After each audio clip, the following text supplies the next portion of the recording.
I am proposing an elevation from considering the void as presented by Dr. Everett of the suturing of potential and thought to thinking of the void as not only a necessary precondition of thought and potential, but that ultimately liberation from current constructions can only come from interrogating the void alongside motion, will, and action.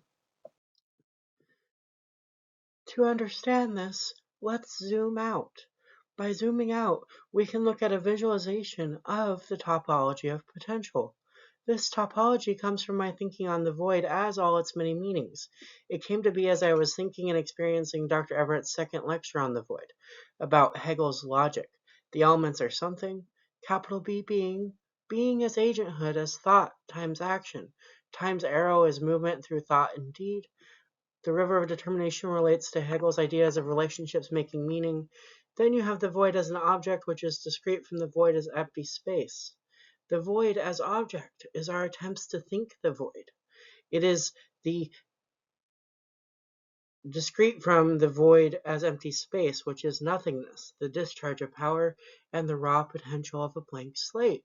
As thought moves along time's arrow through the river of determination, whatever we're thinking through leads to the gateway of meaning, which is a filter. All of this is very deceptively bound by a box because it is boundless space with these elements in it. These elements curve and shape it like gravity and mass curve space-time in the natural void.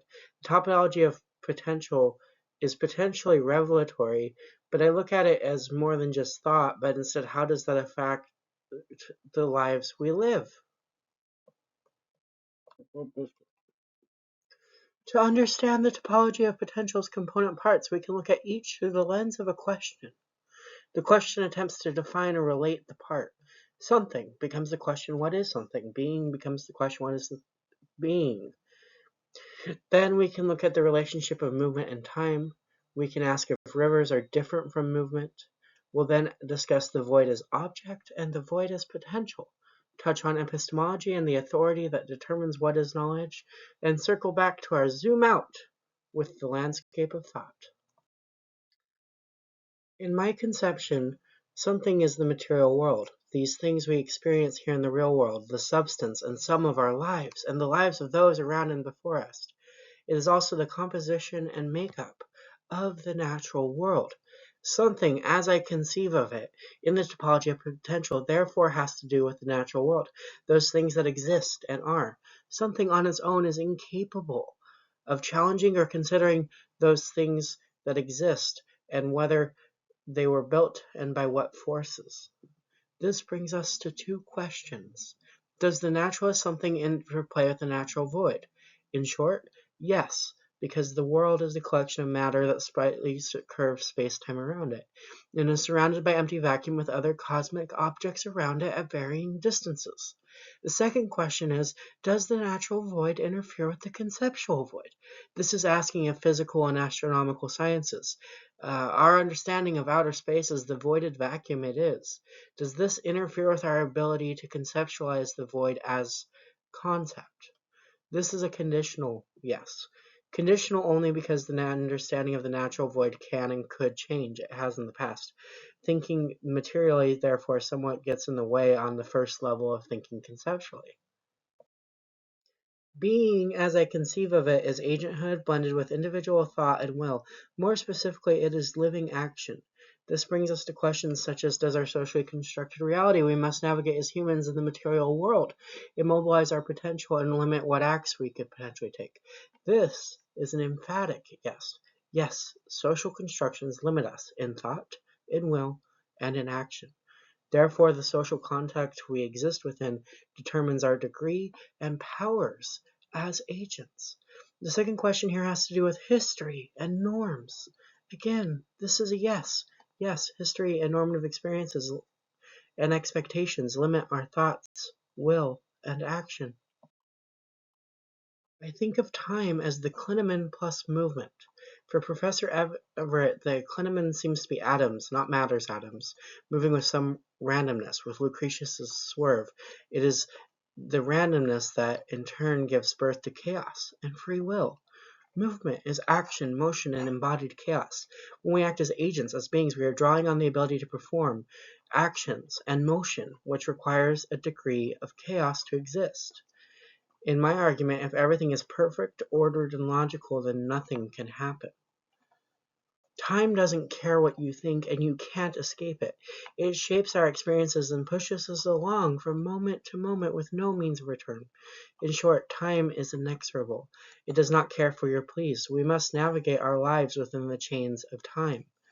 Those chains restrict our chronal position, but they actually necessitate that we move not just physically, but also in terms of thought and will. Being chained to time's inexorable motion then forces us to find other ways to act and exist. Those ways are movement. Therefore, time and movement are not identical. They're better understood as cogent. They are interrelated. In short, time's inexorability causes movement's inevitability. The river of determination is our substance plus our thought in the act of movement. It is not itself movement. Like a natural river, which is defined as water in motion, else it would be a pond, lake, or ocean, the river of determination is our substance plus our materiality plus thought and thinking, all in the willful act of movement. That substance, therefore, in the river of determination is largely the norms and histories we are steeped in, the forces pushing on us, and the force of our thought pushing either against or along those constructions. Together, it's always in motion and cannot be contained. It changes through its existence as its act of existence. Being dead is the end of will, of action. As long as you are a being, you will have a river of determination sutured to that being. Are rivers inherently in flux? Yes, just like natural rivers ebb and flow, drain and rise, flood and dry, erode and grow, the river of determination has conceptual crossover with these characteristics. It can be understood as an analog to a natural river. The void itself, when conceived of as an object in our thought, can allow us to negate that which is constructed. It can help us negate expectations and nullify boundaries. Here I'm using the literal dictionary definitions of to deny the truth of, for negate, and to declare invalid for nullify. These are verbs, inherently actions, and cannot be substantively separated from the substance of being, which I argue is action itself. In other words, the void is an object we can consider in our thought to help us deny the truth of socially constructed norms and expectations and declare the boundaries we are expected to follow as invalid. However, negation and nullification are not identical. Removal of in force does not imply opposition to the force being removed. It could be a reifying of the force and then placing it back into power. We must therefore not be careful with what we inscribe into our negations, or we will redeclare that which we have nullified. The void as itself, rather than an object to conceive of, is raw potentiality. It is possibility. It is the essence of free will, and anything truly new must first pass through and from the void.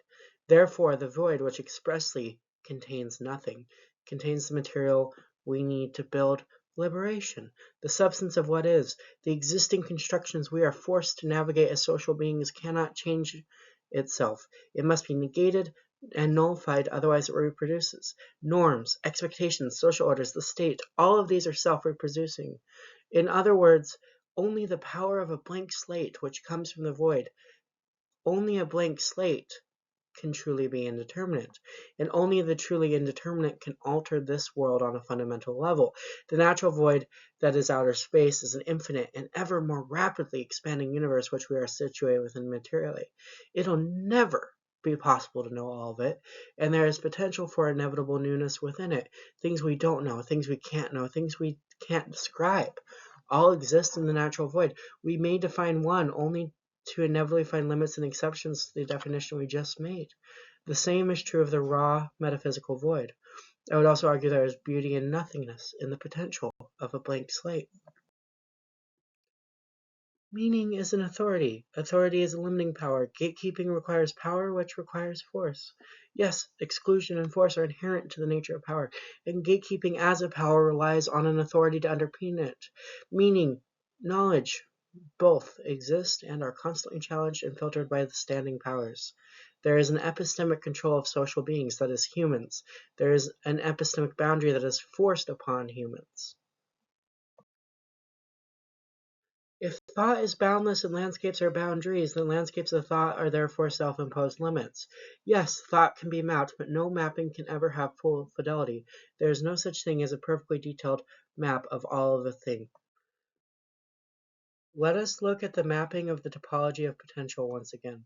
Some of our answers, my arguments, can help elucidate this topology, but much work remains to be done in exploring this and potentiality itself. This is my framework for understanding potentiality and change after attending the class on the void. It needs more consideration, and it is, I argue, worthy of that consideration. Thank you.